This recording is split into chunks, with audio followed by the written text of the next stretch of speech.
நம்ம இந்த வீடியோல ஒரு முக்கியமான தகவலை பத்தி பார்க்க போறோம். நம்ம தமிழ்நாடு சட்டமன்ற பொது தேர்தலில் 2026 தேர்தல் முடிவுக்கான முக்கியமான அப்டேட் வெளியிட்டிருக்காங்க. இந்த தகவல் எல்லாருக்குமே ரொம்ப முக்கியம்.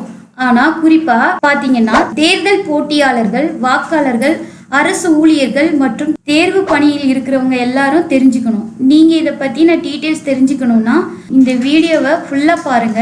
சப்ஸ்கிரைப் பண்ணாம பார்த்துக்கிட்டு இருக்கீங்கன்னா சப்ஸ்கிரைப் பண்ணிட்டு பக்கத்துல இருக்கிற பெல் ஐக்கானை கிளிக் பண்ணிக்கோங்க. இப்போ நம்ம வீடியோக்குள்ள போலாமா?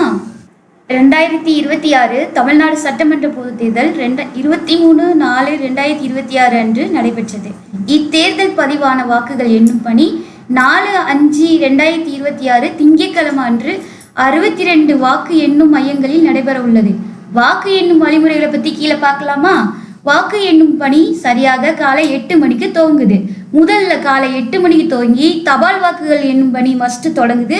அடுத்து 30 நிமிடங்களுக்கு பிறகு, அதாவது காலை 8:30 மணிக்கு மின்னணு வாக்குப்பதிவு இயந்திரம் பதிவு செய்யப்பட்ட வாக்கு எண்ணும் பணி துவங்க ஆரம்பிக்குது.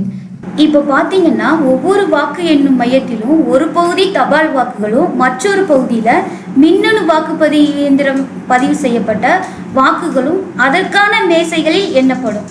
ரெண்டிற்குமே தனித்தனியாக பார்வையாளர்களுக்கான உதவி தேர்தல் நடத்தும் அலுவலர்கள் அளவில் அதிகாரிகள் நியமிக்கப்படுவார்கள். தேர்தல் பணியில் ஈடுபடுத்தப்பட்ட மொத்தம் 3.60 லட்சம் அலுவலர்களில் வாக்காளர்களாக பதிவு செய்து வாக்களிக்க விண்ணப்பித்த 2.88 லட்சம் அலுவலர்கள் தபால் வாக்குகளை பதிவு செய்தனர். அதாவது தமிழ்நாட்டில் மட்டுமே 80% வாக்குகள் தபால் வாக்குகளாக பதிவு செய்யப்பட்டுள்ளது. இந்த தேர்தலுக்காக பணி நியமிக்கப்பட்ட காவல்துறை அதிகாரியை சார்ந்த அலுவலர்களும் மற்ற தேர்தல் சோனல் செக்டர் பணிபுரிந்த அலுவலர்களும் தேர்தல் கண்காணிப்பு குழுவில் பணியாற்றிய அலுவலர்களும் சேர்ந்து மொத்தம் 3.36 லட்சம் தேர்தல் அலுவலர்கள் தபால் வாக்குகளாகவும் 1.10 லட்சம் அலுவலர்கள் தேர்தல் பணி சான்றிதழ் பெற்று வாக்குச்சாவடிகளுக்கு நேரடியாக சென்று வாக்களிச்சிருக்காங்க.